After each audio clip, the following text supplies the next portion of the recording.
set up. Yeah, there we go.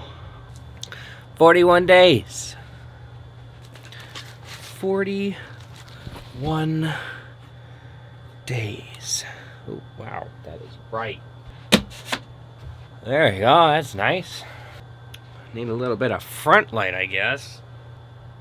Oh boy. Is autofocus even turned on this dang thing? Ah, there we go. Really bright. Let's change some settings on this dang camera. 41 days! It has been 41 days. I have not touched land in 41 days. I'm losing it. I'm losing it. I'll be the first to say it. It's getting claustrophobic on this ship.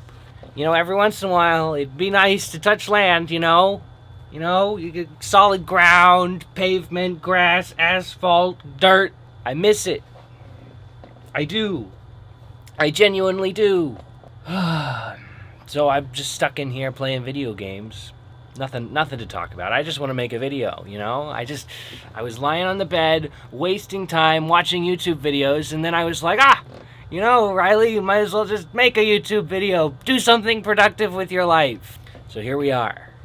And now I'm ranting at a camera. And I'm going to edit this. I swear, I will edit this, and I'm going to upload it. I keep looking over at the screen. I'm looking at myself right now in the screen. But no, I need to make eye contact with my viewers. So I guess the U.S. passed, what, 50,000 confirmed infected cases of coronavirus in the United States. That was just today. You know, tomorrow it's probably going to be like, what, 75,000? And that's only the ones they're testing, I guess. You know, some people can't even get tests because they don't have enough tests in the U.S. because apparently we need to make sure the pharmaceutical companies make enough money before, you know, we actually distribute tests to everybody. So yeah, you're hearing about, like, people not getting tested and just walking around, being sick, getting other people sick. It's serious stuff. And I'm stuck here on a cruise ship. I've been here for 41 days, and it's infuriating to just watch the world slowly fall apart and unfold around me. It would be different if I was there, you know, in Alaska or back at home with my people, with my friends, going through this with them.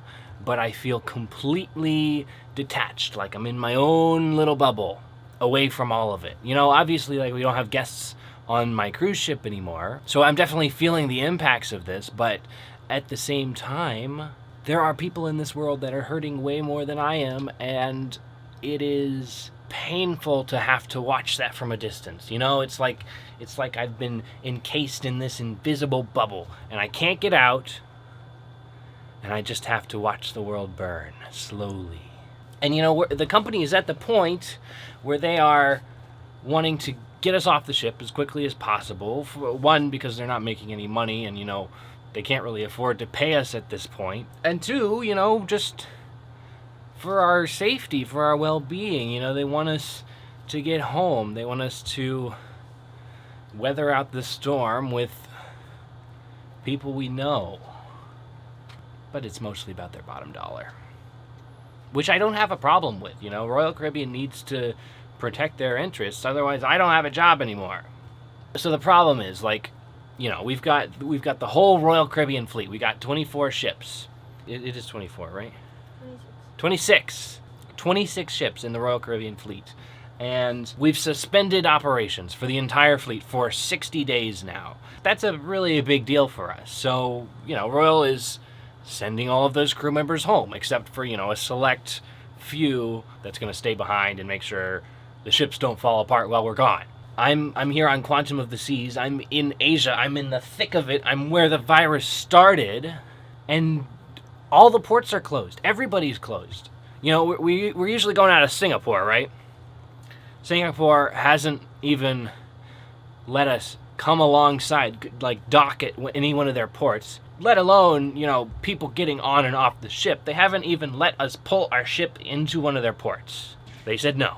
You know, we went to the Philippines. We went to Manila, and we actually did dock in Manila for a little bit. We were hanging out, everything was fine. We even got a few of our crew members off the ship in Manila, some of the people that were already supposed to go home that had been stuck on board.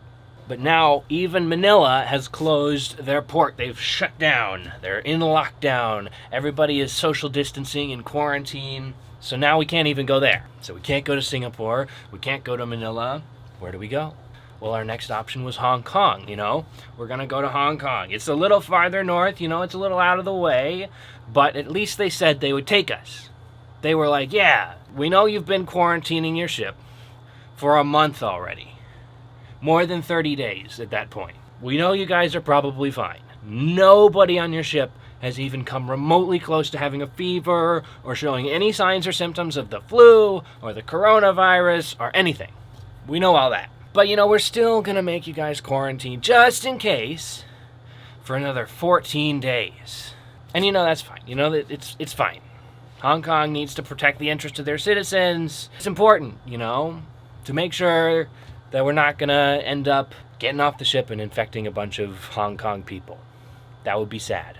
And I don't want to be responsible for that. But in our defense, nobody here is sick. I promise you. They have been making us check our temperatures with the little forehead scanner thing that you go to the doctor and check your temperature and just beep on the forehead every single day. Everything's fine, I promise. People here on board are taking it very seriously. We wash our hands constantly. We have to sanitize the entire ship every single day. Every single frequently touched surface on the ship. Doesn't matter if it's actually been touched by a guest or a crew member. I mean, if we even had guests on the ship at this point. Everywhere on the ship gets sanitized every single day. But no, despite all of that, despite our best efforts, Hong Kong was like, no, you guys still have to quarantine for 14 days. We're like, okay, all right, fine. It's a tall order, and honestly, it only looks like the virus is getting worse at this point, but, we'll do it. We'll do it. If that means that we can go home, if we can get off this ship finally, we'll do it. We'll quarantine ourselves. And now, I think it was, yesterday or today or something like that, Hong Kong was like, oop. Yeah, so how we said that we were going to let you get off the ship and we were going to let a bunch of your crew members go home and be safe at home with their families? We can't afford to take the risk anymore, sorry. We've had a big spike of cases and it's just not going to happen anymore. So now we don't even know if the ship is going to be allowed to stop in Hong Kong at all. We're still going there. We're still acting like everything's fine, but it is what it is. And I, along with my 1,200-something fellow crew members, have not stepped foot on land in over 41 days. And you do things to keep yourself busy. I've been playing video games. Cass is playing on her Switch right now. We started a new Minecraft multiplayer world. I've been trying to get people to join the old Minecraft server that I have back home. We're all in this together now. This is a truly unprecedented global event. Everybody's at home, social distancing, flattening the curve. It's important, it saves lives. But I wish I could just be there to help, to be part of it, something. It's just so frustrating sitting on the sidelines and watching this all unfold. And I'm just stuck here in the middle of the ocean, water in every single direction. I miss you guys. I hope everyone back home is doing what they can to stay safe and protecting yourselves, staying inside, not going to public gatherings and stuff like that. Just stay safe. Because it's very real. I've been feeling the effects of it for a very long time now. It's probably not going anywhere for at least a few months. I shouldn't be so upset. On the bright side, I've got food. I've got a safe place to stay, to wait this all out. I've got my lovely girlfriend. And I don't want to sound insensitive or ungrateful, but I think you guys can appreciate my frustration. It's like watching your best friend get beat up by some bully and not being able to do anything. But again, I'm fine. Aside from the slow descent into insanity, I'm fine. I don't want to sound ungrateful. I am in a very fortunate situation right now. I'm safe.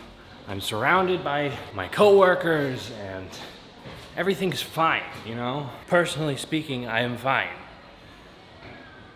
But that's almost like the worst part. I don't want to sound like a downer. You know, life is good. Look at this.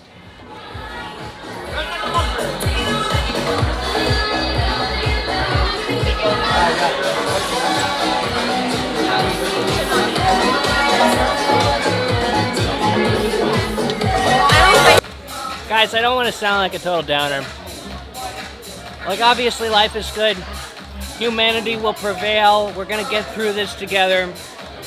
And I think the same feelings I'm having, pretty much everyone is having right now, you know? With all this uncertainty in the world, it would feel good to have some sort of control over my life. And I feel like I could have more control over my life if I was back home. But in reality, we don't have any control over anything ever.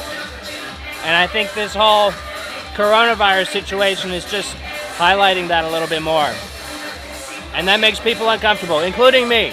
So if there's anything you guys take away from this, it's just that life is really unpredictable and it can sometimes throw you really big curveballs like this sometimes. And there's nothing anybody can ever do about it except try to be prepared for the things that you can never be prepared for. So once again, I wish every single one of you watching this video good health, stay safe, be smart, wash your hands. I love you all, and I'll see you in the next video.